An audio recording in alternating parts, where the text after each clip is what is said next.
భక్త సంఘాల స్థాపన, జేసు తిరుహృదయ స్వరూప ప్రతిష్టాపన.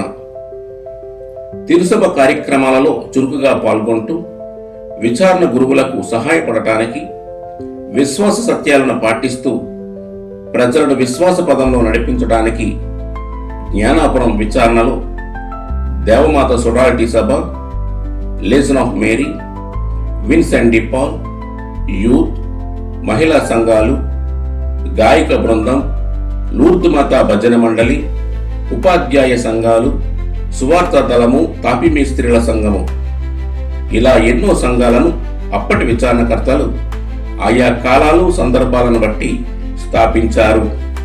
1920వ సంవత్సరంలో అప్పటి విచారణకర్తలు మాన్యుయల్ ఫాదర్ గారు స్త్రీ పురుషులతో దేవమాత సొడాలిటీ సభను స్థాపించారు. అయితే 1923లో సెయింట్ జోసెఫ్ కాన్వెంట్ మాటకన్య సిస్టర్ మేరీ జాన్ ప్రత్యేకంగా స్త్రీల కొరకు మాత్రమే సొడాలిటీ సభను స్థాపించారు. తదనంతర కాలంలో బాలబాలికల కొరకు 2013లో సొడాలిటీ సభ స్థాపించబడింది. 1944వ సంవత్సరంలో లెజన్ ఆఫ్ మేరీ పురుషులు, స్త్రీలు, టీచర్లు, వివిధ వర్గాలకు వేరువేరుగా ప్రెసిడియాలు ప్రారంభించబడ్డాయి.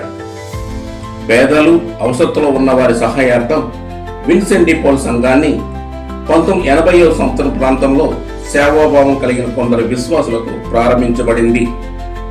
1963వ సంవత్సరంలో లూర్దు మాతా భజన బృందం ప్రారంభించి అనేక సంగీత ప్రధాన కార్యక్రమాలు నిర్వహించారు.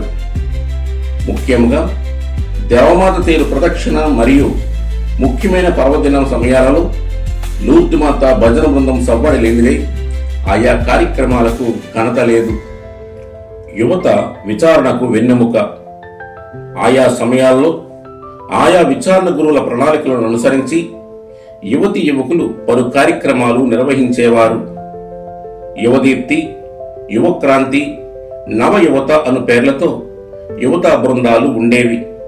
ఆయా బృందాల ప్రతినిధులు ప్రాంతీయ, జాతీయ, అంతర్జాతీయ స్థాయిలో ప్రాతినిధ్యం వహించి జ్ఞానాపుర కీర్తి పతాకను ఎగరవేశారు. ఇదే విధంగా సెయింట్ పీటర్స్ గాయక బృందం, నవజ్యోతి మహిళా మండలి, సువార్త దళము, తాపీ స్త్రీల సంఘము కూడా స్థాపించబడ్డాయి. ప్రస్తుతం సెయింట్ పీటర్స్ గాయక బృందం, నవజ్యోతి మహిళా మండలి ఇప్పటికీ తమ సేవలను అందిస్తూ విచారణ అభివృద్ధిలో భాగస్థులవుతున్నారు. 1927వ సంవత్సరంలో అప్పటి మేత్రాన్లు పీటర్ రొసియోన్ అప్పటిలో గాలికొండగా పిలువబడిన రక్షణగిరిపై విదేశాల నుండి తీసుకుని వచ్చిన జేసు తిరుహృదయ స్వరూపాన్ని రక్షణగిరి కొండపై ప్రతిష్ఠించారు. అప్పటిలో అనేక మంది ప్రజలు మసూచితో బాధపడేవారు. అనేక కుటుంబాలు ఈ వ్యాధిని రక్షించమని తిరుహృదయ నాథుడిని వేడుకొని తమ గృహాల్లో తిరుహృదయ ప్రతిష్టాపన చేసుకున్నారు. మసూచి తగ్గింది.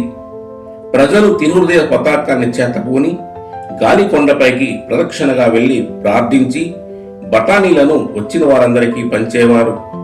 తదనంతర కాలంలో అదే బఠానీల పండుగగా ప్రాచుర్యమైంది. మత్తయి శుభవార్త 11:28 భారమచి అలసి సొలసి ఉన్న సమస్త జనులారా నా యొద్దకు రండు, నేను మీకు విశ్రాంతి నొసగెదను అన్న ప్రభువు స్వరూపము చెంత ఎందరో సేద తీరారు, సేద తీరుతున్నారు, రక్షణ పొందుతున్నారు. భక్త సంఘాల ప్రార్థనలు, సేవా కార్యక్రమాలే జ్ఞానాపర విశ్వాసాభివృద్ధికి సాక్షి. రక్షణగిరి నాథుడు జేసు తిరుహృదయ స్వరూపమే జ్ఞానాపుర ప్రజలకు రక్షణ.